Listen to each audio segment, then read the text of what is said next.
My guest today is Alison Shaloe, and Alison has written a book called Baby Talk to Me. Alison used to be a midwife, extraordinaire anyway, but then she became a midwife even more extraordinary. She's brought spirituality into her practice, and I'm going to ask Alison to tell us all about it. So, good morning, Alison. Hi, Veena. Hi. Nice to be here. It's lovely to have you. You've been on national TV and in national magazines and newspapers because you've come out, as they say. Would you like to tell us a little bit about it? Yeah, sure. So I've been a midwife for over 20 years and I specialize in breastfeeding. And really, that's where this journey began. I really hadn't had any spiritual experiences up until about 2017 when I was running my breastfeeding drop in group. And I thought, I'm sure that baby just said something. And that baby just said something. But of course, I thought, no, I must be making it up. Anyway, week after week, I kept hearing similar things from the babies, and it was the only thing that could explain it was like it was coming from the babies, but I was really confused. Like what? And What kind of things were the baby saying so to the you? sorts of things that I was hearing was, "Can you help my mum? I need to be picked up more. I want to be fed more. I don't feel safe." Um, and of course, I was thinking, "There's no one else in the room. It has to be from these babies. The mothers won't be saying it." So, And was this like a kind of, were you hearing it in your head as a thought, or was you picking up a feeling? How did you know I that I heard it. I mean, I heard my it? my gift is clairaudience. Obviously, I didn't realise that at that time, that that's what it was. I just kept thinking, this must be happening for a reason. And I am a midwife, and if these babies are talking, it makes complete sense because I've been working with babies for so long, but I'd never had any experiences like that before. Um, and I didn't really know what to do about it, if I'm honest. So I would just sort of, because I'd be sitting in a group, there'd be like 6 or 8 women in the group, and I would just sit and kind of come into my heart center and just kind of acknowledge for the baby, obviously not out loud, because I didn't feel I could say it to these women that their babies were telling me what they wanted. And I would just Mm, acknowledge, that yes, your mum's here, she's come to get some help, that's why she's here. And we're doing all that we can to support you, and that you're held in love. And if the woman had been saying that she'd had a difficult birth, for example, I would kind of acknowledge that. So it fitted with what was going on at the time. The mother was coming and, wanting some support with feeding, also maybe debriefing the birth experience. So it made complete sense why those babies would be saying those kinds of things. And then depending what came through, like for example, a baby saying, "I need to be held more." I would then make the suggestion that, some babies do wish to be held more. And, we're trying to put them down. And actually, what they're requiring is us to hold them more. They don't want to be parented in that way. They're being, separated. So yeah, those, so it's those were the kinds of interesting. things. Mm. Hmm. It's interesting because with another guest that we had, we were talking about touch and the healing power of touch. And we mentioned in that podcast that um, if you haven't been touched for years because of, some practice or a choice or something, Yeah. the feeling of a touch is so warming and welcoming and so healing. It's a beautiful thing. But when you Yeah. have it all the time, you take it for granted. You don't realize. No, So, absolutely, absolutely. And when you think about it, touch is the baby's first language. When they're first born, they go straight onto their mother's, well, the idea is that they're supposed to go straight onto their mother's chest. And to be held, that being in that skin to skin, you're then releasing, that women are then releasing lots of, for the baby as well, lots of oxytocin, all of those feel good hormones when they're being touched and nurtured and massaged. Yeah. And some babies just want to be held more. It's like the world is a bit overwhelming. I just want to be held. yeah, that's beautiful and it's amazing. What kind of response did you get from mothers? How did you kind of start doing it? Did you say, your baby is saying to me that they need to be held more, or how did you start that? Well, to be honest, I was quite terrified of the whole thing, Veena, so I didn't really say anything. And there was a part of me felt that I wasn't being genuine because I wasn't saying it, but also I didn't know whether women would be would be open to it, because I wasn't myself open to it. I'd never had any of these experiences. I had no idea what was going on. So it was a kind of unfolding for me, really, that I definitely wasn't going to say it out loud, because I actually had no idea what was going on. And then sometime later, I think sort of a little bit later, my hands started to, I don't know, I just felt my hands were trying to tell me something.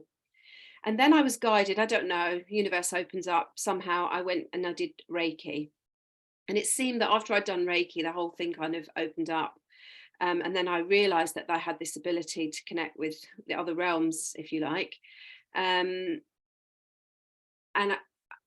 there were parts of that frightened me almost, because when I started to do Reiki on people, I started to hear voices then, but I had no idea where those voices were coming from. But it then turned out, when I got braver, and I said, oh, I felt like there was a sense of something else there. And, I didn't quite know how I was going to word it. But anyway, I got braver, basically. And then what I discovered when I shared what came through, it was often the voices of their dead loved ones. And I was like, I'm not doing that. I'm not doing this. I don't want to be a medium. I don't want to do any of this. And then I sort of shut it down for a while. And then I thought I was being led away from midwifery, and because there was a whole thing about insurance, and I was thinking, oh, maybe I'm meant to be doing end of life, but that may be why I'm hearing voices of people that have died. Maybe I'm meant to be going to end of life. I've got the skills to sit with people at end of life or at the beginning of life. And so what happened then was I set up the North London Soul Midwifery Group after doing some training. And when I was in the woman's house, I thought, there's something very special about here, and I don't know what it is, because I hadn't really touched on any of this before, Veena. And she said, well, I'm also a psychic medium, she said, and I run a spiritual development group. And actually, I've got one tomorrow evening. So would you like to come along? Because I told her that I'd been hearing these voices, and she was also a Reiki healer herself. And I kind of thought, all right, this is all showing up for a reason. I'd asked for it. If I'm meant to be doing this, you have to show me the way then. And then she appeared. So I thought, okay, I'll go to this, but I had absolutely no idea. And there we were sitting opposite somebody else, and we did this exercise, which was like, basically I had to read the person. And I was thinking, I have to read her. What do you mean? I don't know what you're talking about. Didn't know what to do. What do you mean? So she said, well, she got us into meditation. And she said, just sit with the person, just see what comes up. And I'm sitting there thinking, I really don't get this. Anyway, I just got to go with it. I'm here now. I just got to go with it. So I just shut my eyes and I saw a few things, which was basically a red car, a dog, a man, a motorway. And then she said, okay, so we had to share with the person and then with the group. And I just said, look, never done this before, have no idea what I'm supposed to be doing, but I saw a man, a dog, a car, a motorway. She said, well, that's interesting, she said, because I've just driven from Manchester to London this week. I've been away for a week from my husband and my dog. And there was something about the phone as well. And I said, a telephone. And she said, and I've had no phone contact because he lost his phone. So then I thought, oh, there's something in this, isn't there? There's really something in this. But again, I was a bit, anyway. As the months went by, I started to have experiences where when I was in meditation, I thought I'd go to meditation. When I was in meditation, I would sense babies coming to me. And I was like, what is this? And they were babies that had passed on. They were because I started to ask questions because I was so confused myself. Who are you? Why are you here? What do you want? And basically, a lot of them were babies that had been miscarried or terminated that had never been acknowledged. And so again, I didn't really know what I was doing. I would go back to my heart center, offer it love, tell it was loved, and then say that, there's a light, that you can go to the light. Not having any idea what I was doing, Veena. This was all just happening instinctively.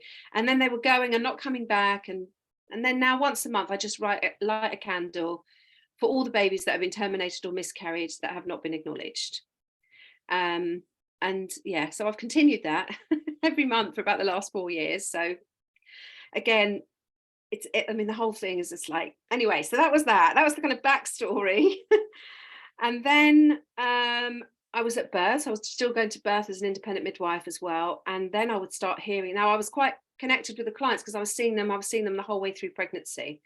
And then the babies were talking. And it was things like, can you, I need her to move her left leg up a bit so that I can get out. We need to transfer to hospital. I might look like I'm not okay, but I'm fine in here.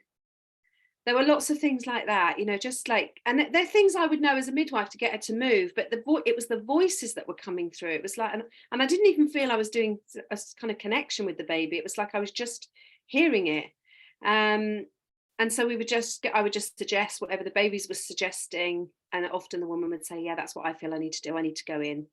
Not all, that wasn't always it, but there were some babies that were like, we need to transfer now, or I'm absolutely fine. It might not look like I'm fine from in here, but I'm doing absolutely fine. And then, yeah, so I was just like, wow, these babies really are communicating from the womb. So that was kind of going on in the background. And then I thought, right, I've been doing breastfeeding support for over 25 years. It's time to write the book now.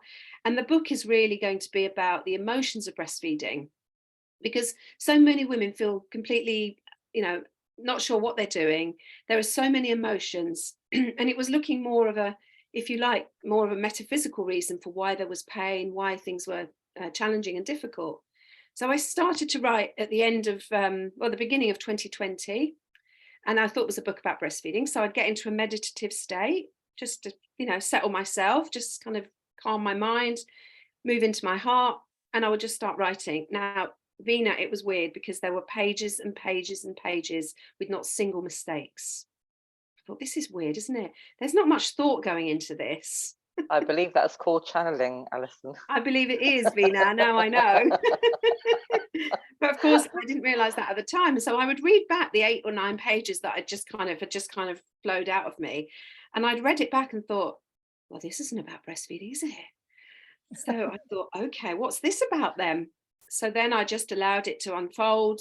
And before I knew it, I had 90,000 words. And then I got very exploratory about, where is this coming from? Who are you? And where is this coming from? Anyway, it turned out that it was coming from the spirit baby realm. Now, I had a brother that died exactly 9 months before I was born. And he seemed to be very present through this book writing process.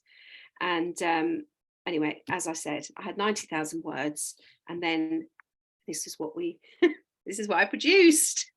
It's amazing, Alison. I've not heard a story like this. It's so unique and so out there. When I think of the traumas that people have in the world, maybe a lot of it does stem from actual birth experiences and, pre-birth when they're in the mother's womb. And then they're compounded, obviously, as they go through school and so on. Yeah, And absolutely. and it just sounds very timely that you bring a book out, and you've talked about pre-birth and you've talked about end of life experiences. And the way you're talking about it, it just gives this feel that it can't possibly be just this one lifetime, that, there's pre-birth and afterlife, and that eternity somehow exists. And that's a blip in it, that's a part of it, but actually there's a whole different bigger picture that's going on than most people would like to Yeah, no, admit to. absolutely. And as I said, I mean, I told my story, I was one of those people. That's all nonsense. And then it starts happening to you. And then you're kind of like, it was like a big slap. It's like, come on, wake up to what you're actually doing here. Look at what the purpose of what you're doing. But what was really interesting when you go back to the pre-birth stuff is when the information was coming through in the book, there was some of it I was like, really? You want me to say that? Really? And so then what happened being, when I thought the book was ready, I just thought, because I had a lot of fear over this book, like I was a midwife, how could I take something like that out? I would lose my registration, no one would trust me, I'd lose my reputation that I've got in North London. I was very scared.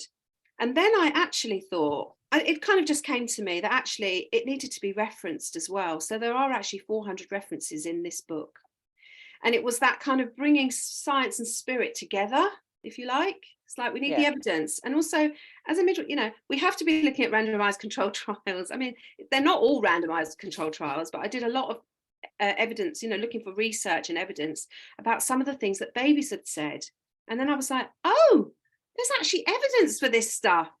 So then it sent me down a whole other path through the book writing process, which was pre and perinatal psychology, which had never, as a midwife, had never come across pre and perinatal psychology, which is basically the life before life, but also the experience that babies are having in the womb and the long-term impact of what is happening when they're in the womb. So if women are having challenging experiences in pregnancy, it can have an impact throughout their lives, which is Mm. just totally fascinating. I mean, part of this work is you don't want people to feel guilty. You know, we all do the best we can with the knowledge and skills we've got at the time. But when we've got more knowledge, we can do it differently.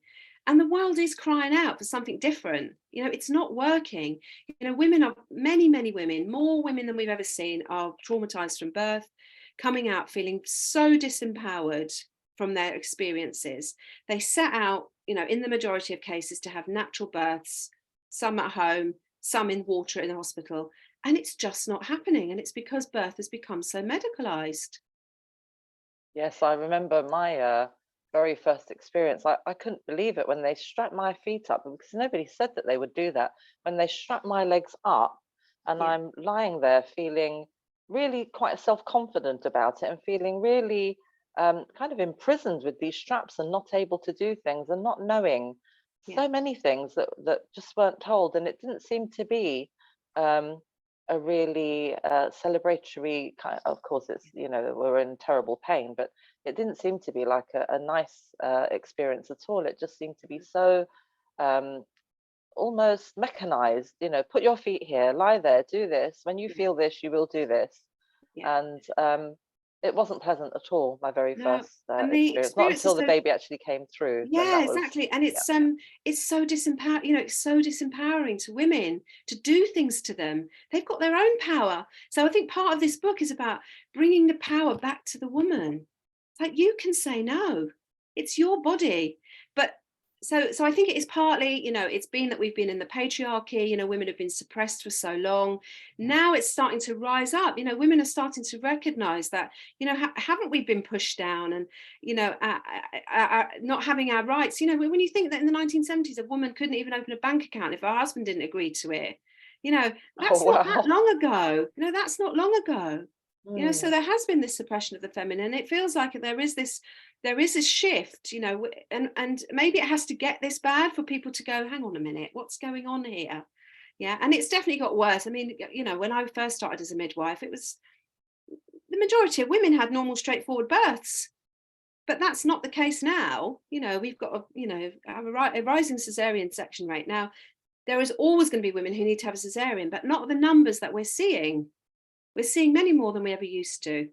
Maybe it's because it just takes a lot of time. You know, they sent me away from the hospital 2 or 3 times saying, no, it's not happening. It's not happening. Actually, it was. And I realized this birth process is actually a lot longer than we might believe. Yeah. And, you know, if you're in hospital taking up bed space, you need to be in and out really with the numbers of Yeah. children that are being Yeah, born. yeah, no, absolutely.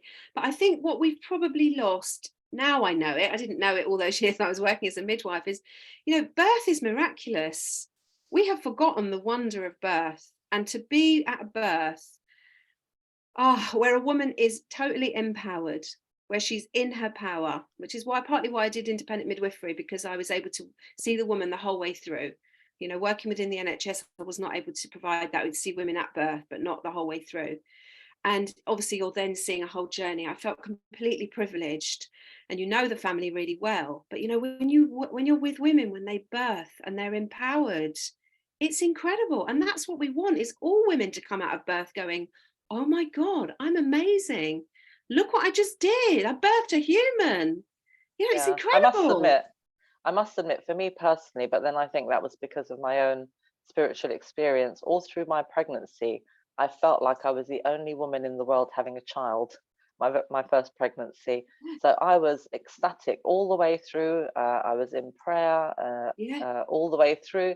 And it wasn't until I got into that delivery room that all that kind of went downhill the very first time. yeah, And I would have loved it if somebody was with me and who knew me and who I could feel some kind of trust and bond yeah, with throughout the pregnancy. And then during that giving birth state, I would have yeah. loved that. Yeah, and that's the challenge really, and especially at the moment, you know, the services are really stretched, and that makes it really difficult. But you know, I do think that um women need to have advocates, people that know a lot about birth when they go into birthing, because they're going into an arena that they're not really prepared for. In classes, we're preparing women for what it's like to have a natural birth, but actually we're not preparing them for when you go in and you're going into a medicalized system, because that's what it is. And of course, and I've written about it in the book. I've written a whole chapter about fear in childbirth. Midwives are scared, doctors are scared, women are scared, everybody's scared. There's so much fear around birthing. Yeah. But we've made it so, it's not complex to be with women. It's recognizing when things aren't going well. If you know the norm really well, it's really obvious to see when it's not going so well. But because we're medicalizing women, I mean, the induction rate has gone up, significantly in the last few years. What do you mean by that? What's it? Oh, inducing babies before it's their time, right? Yeah, exactly. Yeah. And Alison, according to what you've just said, that fear is such a huge thing. In the spiritual world, fear is the thing, as you were talking about in the beginning, that blocks the natural abilities that we have to connect to our whoever it is we believe in, to that spiritual realm. It's our fears that block us. And when you think that actually fears are the things that have caused the last number of wars and may cause the next as well, because people just refuse to come together in love, or even appreciation and acceptance, let alone love. Appreciating, we've got different points of view about things. We may always have different points of view, but can we come together and see where we've got common ground and where we can work together on that common ground? Doesn't seem to be an option. No, absolutely. And it is, it all comes back to love, doesn't it? It's like living your life from your heart, from your heart center, loving people where they're at. I believe that has to be the way forward. If we're going to maintain this planet and move forward on the planet as a whole, as a human species, as human beings, we've got to start to learn loving each other and accepting each other and finding common ground and finding a way forward. Absolutely. I mean, one of the things I was going to say about the book is, what the babies are really wanting is for their mothers to really connect with them. Because if they're connecting with their babies, when you know yourself so well, I don't know if you've made other decisions in your life, when you just know that decision is not for me. You're so sure of your decision. I'm not going to be pushed either way, because I know my decision, whatever that happens to be. I know my decision. I'm not going to be coerced in any way. Now, if they've got this connection to their babies and they can really communicate with their babies, the babies will give them the answers. Like, are you okay in that? So, for example, in labour and everything outside looking like what the hell's going on out there, if this woman is able to connect with her baby, are you actually okay there? Then she'll feel okay about saying no to a certain procedure or something, because she's connecting with her baby. And I know it might sound crazy, but why not? I mean, what we're doing already is not working. So why not communicate with babies on that really, really deep level? So that is the kind of message I want to get out to the world. It's like, you're doing this with your baby. It's like, do it together, communicate with them, trust your instincts. So a lot of the work I'm starting to do now is helping women to get them back in their power, trusting their instincts. Because when you feel something really strongly and you know it for yourself, regardless of what everybody else thinks, you just know it and you won't be swayed. Because you know it's right for you, it's your truth, and it's right for you.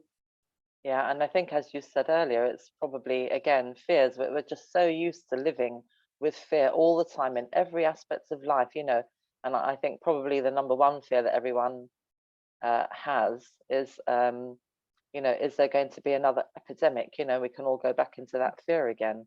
But we're all living with fear, or trying not to, but these fears just seem to be put upon us in every direction, and it's so disempowering. The fears, living with fear, is so disempowering, because we then don't feel that we can make those decisions that feel right. No, exactly. And that's when I think people need a circle of people. Like, yes, you can make that decision. It's like, we're doing it alone. I've seen it. I've run groups, and when there's the power of woman behind a woman, it's like, do you think I really can say no to that? Well, yes, you can. And these are the reasons why you can or not. And these are the reasons why you might go with what people are saying to you and why you might not. It's about, staying in our own lane, really, not Mm. worrying about what everybody else is doing, seems Yeah, to, you do have pressure put upon you in the hospital because, yeah, again, with my firstborn, um, they'd given him a couple of injections for things, and in those days it was the 9-day stay in hospital. Believe it or not, it was a 9-day stay that they insisted on. That was supposed to be good for you, and then they wanted to do this pinprick thing on his ankle, on the bottom of mm, his foot, and I'd had enough of these things that they wanted to do to my newborn baby, my pure little pristine baby. yeah, And I said no. And the nurse said, "Oh, but he might get this when he's 16 or something." I said, "When he's 16, let him go. He'll go to the doctors himself and sort it out. 16 years, it's a long way away." She ran and got the doctor, and the doctor came back and said, "You don't want to have this. It's a pinprick on the bottom of the foot." And I said, "I think you've pricked my baby enough. Thank you very much. I don't want any more pricks on my yeah, baby." And they were looking at me as though I was crazy. yeah, They were looking at me as though, yeah, I don't know what I'm thinking and what I'm yeah, doing. I just thought, 16 years' time, yeah. Yeah. And that's a bit of a power game. It happens a lot. It's happening more and more. If women are asking, why does my baby have to have those antibiotics, those routine antibiotics, even if there are no markers, for example, for infection, why does my baby have to have antibiotics? And if they're refusing them, then they're calling social services on these women. This is what we're dealing with now. Yeah. Wow, that So that it's sounds really, really really hard. extreme. It's Yeah, but it's happening so much, Veena. It's happening so much to women, feeling so can't disempowered in the imagine. system, I, coercion, bullying, and control. I can't imagine why a newborn would need antibiotics unless there's Yeah. something like really wrong. It's Well, not even giving the human body a chance to yeah. fight No, against exactly. things, is I it? think no wonder we're in the state we're in. Oh, I didn't even realize it was that bad, Alison. Really. Mm, Well, it's been a long time for me, so I've not had any experiences recently for a very long mm, time of being in yeah. hospital or around childbirth. Yeah. Um, wow. So, well, it seems like you're something of a championess for babies and their mothers. Um, and I'm very grateful that you're doing it. It sounds as though, there needs to be a little army of people like you.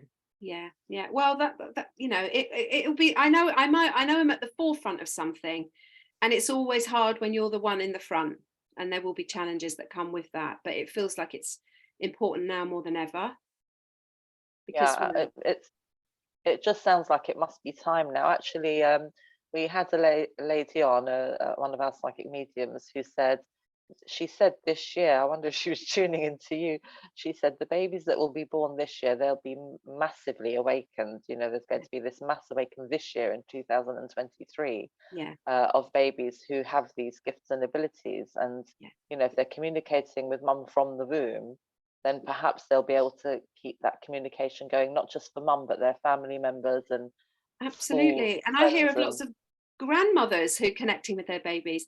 But the babies coming in, Veena, it feels really exciting. The babies coming in are of very, very high vibration. And basically what they want is they want to come through on a clear runway. They want their parents to sort out their karmic and ancestral and emotional wounding so that they don't have to carry it. They're of such high light. So it feels like they're just pure light. They are just coming to make a difference. This is what the book is about. Like, they're coming to make a difference. I've got They don't want to goosebumps with do you it the way saying we that, do it. Alison. Yeah, yeah. They don't want to do it the way we've done it. And we've all done it because that's what was needed at that time. But now we're moving and shifting into a different timeline. And these babies are of much high vibration, and they want their parents to communicate with them. One of the things I do, Veena, is I work with women, and it seems to have been women who have been on a long, this is quite new doing this, yeah, but a long, challenging journey to motherhood, where they might have had multiple losses and they're just not getting pregnant, all these kinds of things for 9 and 10 years. And I'm connecting with the energy of the soul that wants to be born through them. And so I've connected with some of these babies. They are highly evolved, they are highly intelligent, they are coming to change the world. Many of them are coming in as healers. Yeah, so they're coming back with all the herbal healing. They're going to be homeopaths. There's going to be a new, what they're giving me is a new health system, which is going to be much more holistic. because the system we've got right now is not working. It's not working for anybody, even the people that work in it. It's not working for them. It's not working for clients. So it feels like really exciting times. It's like I can see the vision. It's like, how do you get everybody else to see it is the thing. And it's just fascinating. And those babies are working through me, saying to what the mother needs to heal before, or the partner, or their relationship, or other things. Sometimes it's grandmothers and the relationship with their own mothers or their fathers or whatever. They're asking for those things to be cleared before they come in. So, I mean, it's exciting times, but it sounds absolutely exciting to me. It sounds really awesome. And like I've said, I've not really come across this before. So I feel very excited by it. And, I really want to look at what the prospects of that might be. It just sounds like the potential of a whole new world, if that is allowed to happen. Yeah. Well, they're coming in on mission. They're coming to sort us out. It's like, what a mess. You get, I mean, that was the thing that came through, and I thought, I can't write that in my book. Like, this is a last ditch attempt, you're on a verge of mass extinction. You need us, kind of thing. So powerful stuff. That's incredible and powerful and really mind-blowing. I mean, I don't know quite what to think, in the bigger picture, but I can see the potential. I can see what you're talking about, and wow, do we need that on this world right now? We really do. Yeah, absolutely. So that, parents have got some work to do. So it's more about bringing that energy of conscious conception, calling in the energy before, connecting throughout the whole of pregnancy and during birth. Because then, I mean, the evidence, if you look at the evidence, shows that if you've been communicating with your baby before, you've got your babies are more contented. There's less postnatal depression. You're more likely to have a straightforward birth. There's some really big reasons to communicate with your baby before it's born. Can I just add a little something in here? I wouldn't do this ordinarily, but I'm just going to ask your opinion. So when you're really in love with your partner or your husband or the person that you're going to have a baby with, and then you conceive out of that act of pure love, do you think it makes a difference to the child that's going to come in? Because I've always wondered about that. I really loved my husband so much, and I felt that it was a wonderful thing. I didn't expect to get pregnant. He told me he couldn't have children. And then I became pregnant. And then actually, even though, the hospital did what they did, when he was actually born, as he came through, I had the feeling of leaving my body and I was out in the universe. And I was ecstatic in that moment of the head coming through. And I was ecstatic. And I always, had such high hopes for the child. And we had such a loving relationship. And it was so beautiful. And I wonder if people are just making babies, does it make a difference? Well, my instinct is, of course it makes a difference, to be born in love. And when you, and I've, this writing this whole book has sent me down different paths, looking at the ancient ways. And, there were ancient ways, and it is all about sacred union, eros gamos, coming together in love, not just having sex, finding the tune of the baby, calling the baby in when you're making love. It's like, it's got to be. I mean, obviously there's no evidence to prove it, but you just feel like if a baby's born in love, it's important. It's important for babies to feel that love, and babies want to feel loved. They want to feel loved. They want to feel wanted, and they want to, they want to be cared for. They don't have many needs, but to be loved is one of them, and to be born in love will make a difference. And you can see how if more babies are born in love, it's going to change the world. Yeah, I can see that. I really can see that. And I think, having been a teacher for more than 25 years and seeing children and their parents and the relationship, some of the relationships that they have, that, there are quite a lot of parents who want to show the world one thing, and then what's going on in the home is something else. And they think no one can see and no one knows. And of course, we can see and we can feel the vibration, the love or the lack of it between the child and the parents, and parents that will look around and Yeah. make sure you're watching, and then kiss the child. Yeah. This kind of thing, thinking that we're fooled into believing there's a really loving home relationship going on, but Yeah. the fact that you've had to look at us first before you kiss your child is actually saying a lot. So yeah, I think responsible parenting is sounds like a fantastic thing. And I think conscious conception, it's going to benefit everybody, because you've already got the connection, and then when those babies come out, they won't feel like strangers anymore. You know them. Yeah. You've been talking to them every day since, and you've been listening to what they've got to say, because lots of parents talk to their babies in utero, but they're not hearing the messages back sometimes, I think. Is the thing. Yeah. But I was going to just say something about when you talked about your birth, Veena. It's sort of, I've got all tingles, because I actually do think, as mad as it might sound, I do actually think women have to get to a place like in their deep subconscious during birth. And it's like they have to go somewhere to get the baby. They have to go to that deep place to get to almost call them in. And of course, that's not happening, because it's all become very physical. And we've forgotten that, we are of body, mind, and spirit. And we're all of those things. And we need all of those things in the birthing space. And that magical, just like calling in that energy, it's miraculous. Yeah. And it should be a beautiful thing, shouldn't it? It should. And we want more women coming out of birth feeling empowered. Yeah, no, absolutely. Yeah, 100%. That feeling of like, oh my God, I'm amazing, birthed a human. Yeah. Rather than I'm never doing that again. Yeah. I personally can't understand why the world doesn't see that the most important job on this entire planet is motherhood. I don't understand it. Yeah. I'm bringing a unique little human being onto this planet. Why is it not recognized? Yeah, but that's and the look, problem, isn't they're it? 25 years old now. Yeah, exactly. And that's the thing. It's like who is it that's out there as seek to destroy the mother, the mother energy. It's like it's the biggest, it's the most important job. You're raising the next generation, and yet there is no, they're just not recognizing the importance of the role. Yeah, or maybe there are a majority that don't, and then a minority that have deliberately not recognized the role, and worse, and have kind of gone against absolutely making that role a divine experience. Yeah. Well, there's a lot to think about there, Alison. I'm so glad, I'm so grateful that you've shared this with us. Thank you. I hope this message goes out, to women all over the world, really, all over the world. It's time, as you said. It's time for it. Yeah, beautiful. We've suffered enough. It's time. Yeah. Thank you so much. So if the viewers want to get hold of your book, where should they go?